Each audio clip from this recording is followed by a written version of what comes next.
আসসালামু আলাইকুম। চলে আসলাম পান্নাস মেকওভার বিউটি সেলুন থেকে। তো আমরা আজকে মেলায় চলে আসছি, আমি, আমার হাজব্যান্ড আর আমার ছেলে আর আমার ভাস্তিকে নিয়ে। তো আমাদের এলাকার পাশেই মেলা হচ্ছিল। দিঘিরপাড় নামক একটা জায়গা আছে আমাদের এলাকার পাশেই, বড়সড় জায়গা আছে। তো সেখানে ছোটোখাটো করে একটা মেলা বসেছে।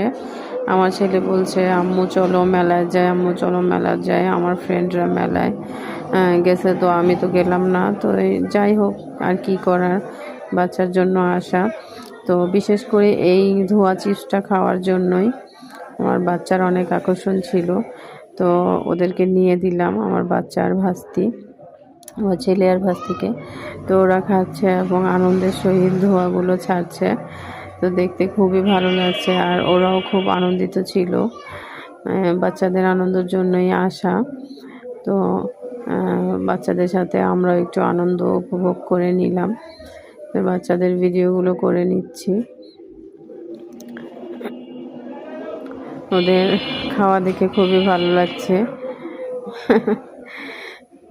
দেখেন, একটা আছে চিপস, তো একটাকে ভাগাভাগি করে বোনকে দিল অর্ধেক, আর ও খেয়ে নিল আর অর্ধেক।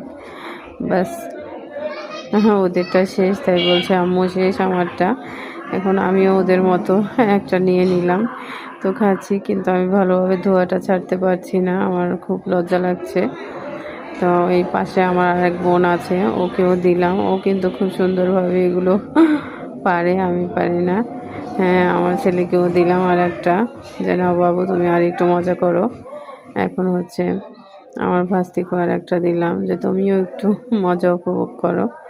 তো বিশেষ করে এগুলো খুব স্বাদের কিছুই না, জাস্ট এই ধোয়াটার জন্যই আর কি, দেখতে সুন্দর, একটু ভিডিও টিডিও করা। এই যাক, মেলার মধ্যে কোনো কিছু ছিল না, আমরা চলে আসলাম।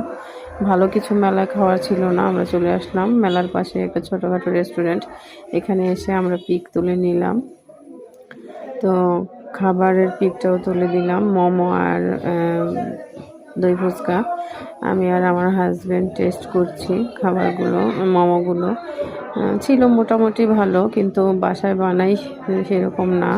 বাচ্চারাও খাচ্ছে মোমোগুলো, একটু ঝাল ছিল মোমোর সসগুলো, মোমোগুলো, কিন্তু তারপরেও বাচ্চাদের কাছে বাহিরের খাবার খুবই ভালো লাগে। ওরা তো ঘরের খাবারের চাইতে বাহিরের খাবার খুব পছন্দ করে। এখন হচ্ছে দই ফুচকাটা সবাই খাচ্ছি আমরা। মেলা এই রেস্টুরেন্টের, মেলার পাশের রেস্টুরেন্টটার দই ফুচকাটা খুব বেশি ভালো ছিল না। আমরা যেখান থেকে খাই, কলেজ গেট থেকে, সেখানকার দই ফুচকাটা খুবই ভালো।